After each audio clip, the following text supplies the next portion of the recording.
السلام علیکم ورحمۃ اللہ وبرکاتہ۔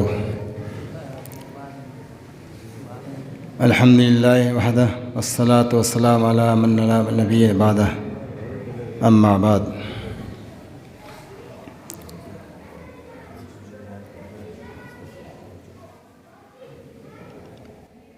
قد افلح من تزکا وذکر اسم ربہ فصلی۔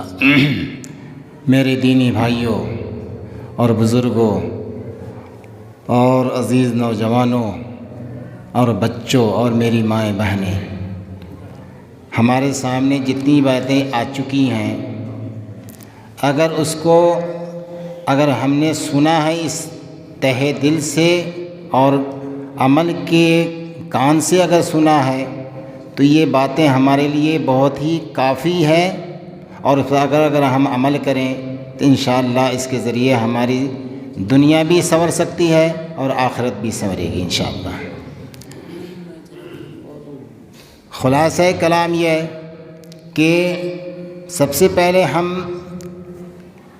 اللہ کا فرمان کہ قد افلح من تزکا وذکر اسم ربہ فصلی، کہ وہ انسان کامیاب ہو گیا جس نے نفس کا تزکیہ کر لیا، وذکر اسم ربہ، اور اپنے رب کے نام کو یاد کیا اور نماز پڑھا۔ سب سے پہلی چیز کہ تزکیہ، نفس کا تزکیہ۔ نفس کی قسمیں جو ہے، 3 قسم کا نفس ہے۔ سب سے پہلا نفس وہ ہے نفس امارہ۔ اگر ہم نفس کو ایسے ہی آزاد اگر چھوڑ دیتے ہیں تو پھر وہ نفس امارہ ہے جو برائیوں کا حکم دیتا ہے، اور برائیوں کو کرنے کے لیے وہ ہمیشہ آمادہ رہتا ہے۔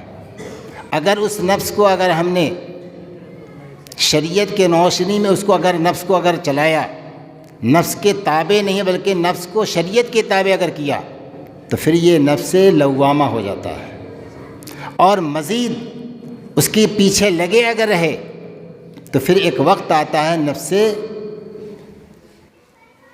مطمئنہ بن جاتا ہے۔ اگر ہم نے نفس کی اگر اس طریقے سے تزکیہ اگر کر لیا تو پھر یہ نفس جو ہے وہ نفس نہیں رہتا جو جہنم میں لے جانے والا ہو۔ اگر اب نفس کو اگر ہم نے ایسے ہی آزاد چھوڑ دیا تو پھر یہی نفس ہمارے لیے کیا ہے؟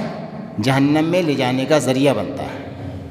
اس لیے سب سے پہلے ہم اپنے نفس کا تزکیہ کرتے رہیں، نفس کو اپنے آزاد نہ چھوڑیں، نفس کے ہم تابع نہیں بنیں، بلکہ نفس کو شریعت کے تابع اگر ہم کر لیں تو پھر ہمارا نفس جو ہے نفس مطمئنہ ایک وقت بن جائے گا۔ اور اسی نفس کے لیے اللہ تعالیٰ نے کہا ہے یا ایتھا النفس المطمئنہ ارجعی الی ربک راضیۃ مرضیہ۔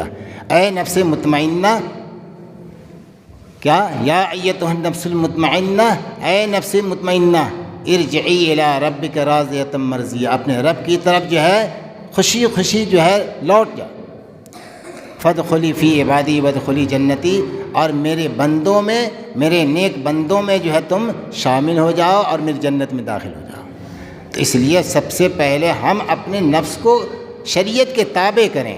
جو شریعت کے اگر تابع اگر ہم کر دیتے ہیں تو پھر ہمارے لیے جنت کا راستہ آسان ہو جائے گا۔ اور اگر ہم شریعت کو مد نظر ہمیں اس کے تابع نہ کریں، بلکہ ہم نفس کے اگر تابع اگر ہو جاتے ہیں تو نفس کا جو چلانے والا جو اشارہ جو مشیر ہے وہ شیطان ہے، اور شیطان ہمیشہ نفس کے پیچھے لگا رہتا ہے۔ جیسے جیسے وہ حکم اگر دیتا ہے اور نفس کے اگر پیچھے اگر چلتا ہے تو پھر وہی نفس جو ہے ہمیں جہنم میں لے آنے والا بنے گا۔ اس لیے ہم نفس کا تزکیہ کریں، نفس کو ہم اپنے صاف ستھرا کریں، اور اتنا صاف کر دیں کہ پھر وہ نفس مطمئنہ بن جائے۔ جب نفس مطمئنہ بن جائے گا پھر ہمارے لیے جنت کا راستہ آسان سے آسان بن جائے گا انشاءاللہ۔ تو اس لیے جتنی باتیں ہم نے سنی ہیں اپنے مقررین حضرات کی زبانی، انہوں نے بہت ہی قیمتی باتیں کہی ہیں۔ اگر اس کے مطابق ہم اپنی زندگی کو جو ہے سنوار لیں اس کے مطابق تو انشاءاللہ ہمارے لیے دین دنیا دونوں آسان ہیں۔ آج اللہ تبارک و تعالیٰ نے ہم مسلمانوں کو کیا بنایا؟ خیر امت بنایا ہے، لیکن خیر امت کا جو عمل ہونا چاہیے وہ بالکل نہیں ہے۔ ہمیں اللہ تعالیٰ نے رہنما بنا کر کے بھیجا ہے پوری کہنے بنی نو انسان کے لیے، لیکن آج ہم ان کے پیچھے پیچھے چل رہے ہیں۔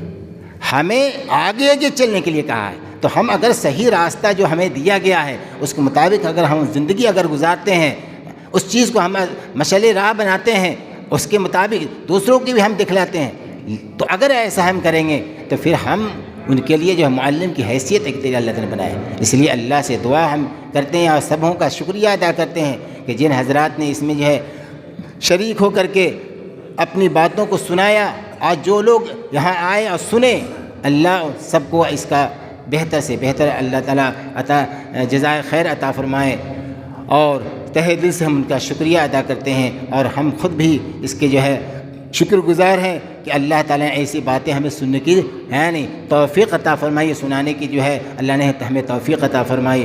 اللہ تعالیٰ ہمیں کہنے سننے سے زیادہ عمل کی توفیق عطا فرمائے۔ وآخر دعوانا الحمد للہ رب العالمین۔